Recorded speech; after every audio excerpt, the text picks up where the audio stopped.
कि नकली दवाइयां बनने से रोको, डुप्लीकेट दवाई रोको। लेकिन सेंट्रल गवर्नमेंट ने ऐसे ऐसे लोग को लाइसेंस दे दिया है कि जिसके अंदर नकली दवाई, स्पूरियस दवाई लोगों के बीच में जा रहा है। अगर नकली दवाई खाइएगा तो असर आप पर होगा नहीं, आपका तबीयत और खराब होता चला जाएगा, आपको मालूम नहीं लगेगा। और उसके बाद फिर अस्पताल को जाकर लोग कहते हैं कि आपने क्या दवाई दिया, हमारा व्यक्ति मर गया, कोई आपका दवाई देने के बाद भी नहीं खाया। इसलिए जो दायित्व हमारी बड़ी दीदी ने दिया है, फार्मास्यूटिकल जरूरी में आए, फर्टिलाइजर जरूरी में आए, आवश्यक में आए, इसको लेकर हम लड़ाई लड़ रहे हैं। हमने कमेटी के अंदर बात रखा है, वही कमेटी में आगे बात चलती रहेगी। रखा है फार्मास्यूटिकल मतलब दवाई जो आप प्रिस्क्राइब करते हैं कि भाई मरीज को ये दवाई खाना है, उसको भी गैर जरूरी कर दिया है, क्योंकि वह अब सारे अस्पताल को और फर्टिलाइजर को प्राइवेट हाथ में सेंट्रल गवर्नमेंट देना चाह रही है। हमको बताइए आम आदमी का कैसे भला होगा, हमारे किसान का कैसे भला होगा।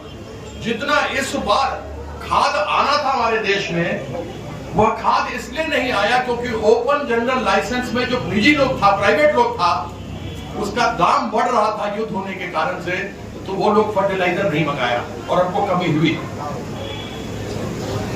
उसी प्रकार से दवाई, केंद्र सरकार लोन लाइसेंस देता है, यानी कोई बड़ा कंपनी है वो किस तरीके से रिसर्च एंड डेवलपमेंट करेगा। यह लोग चाइना से माल मंगाता है, सेंट्रल गवर्नमेंट से लाइसेंस, लोन लाइसेंस लेता है, माल मंगाता है, स्टेंट लगाता है। और सब डॉक्टर लोग और मेडिकल लोग जानते होंगे कि जब कभी खून भी देता है, ग्लूकोज भी देता है, तो थ्रोम्बोसिस होता है। उसके लिए जरूरी होता है निकाल करके दूसरे नस में लोग डालता है। आप सोचिए जब हार्ट में स्टेंट लगाता है, थ्रोम्बोसिस तो किसी को पता नहीं लगता और लोग मर जाता है। यह नकली स्टेंट सेंट्रल गवर्नमेंट अपनी तरफ से लोगों को लाइसेंस दे रहा है और हजारों का हजार लोग मर रहा है। इसके रोक के लिए हमको जो दीदी दायित्व दी है, हम उसके लिए लड़ाई लड़ रहे हैं।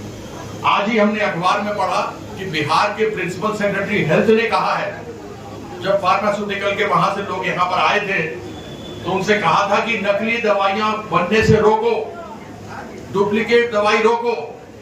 लेकिन सेंट्रल गवर्नमेंट ने ऐसे ऐसे लोग को लाइसेंस दे दिया है कि जिसके अंदर नकली दवाई, स्पूरियस दवाई लोगों के बीच में जा रहा है। अगर नकली दवाई खाइएगा तो असर आप पर होगा नहीं, आपका तबीयत और खराब होता चला जाएगा, आपको मालूम नहीं लगेगा। और उसके बाद फिर अस्पताल को जाकर लोग कहते हैं कि आपने क्या दवाई दिया, हमारा व्यक्ति मर गया, कोई आपका दवाई देने के बाद भी नहीं खाया। इसलिए जो दायित्व हमारी बड़ी दीदी ने दिया है, फार्मास्यूटिकल जरूरी में आए, फर्टिलाइजर जरूरी में आए, आवश्यक में आए, इसको लेकर हम लड़ाई लड़ रहे हैं। हमने कमेटी के अंदर बात रखा है, वही कमेटी में आगे बात चलती रहेगी। अभी डॉक्टर उदयन चौधरी कहाँ है? हाँ देखिए, इनसे बात हुआ, इनको बोला हम श्रीलंका के विरुद्ध एक मैच खेल रहा था ग्वालियर में, तो हमारा जो एरिया था, कौन कौन सा बताए होते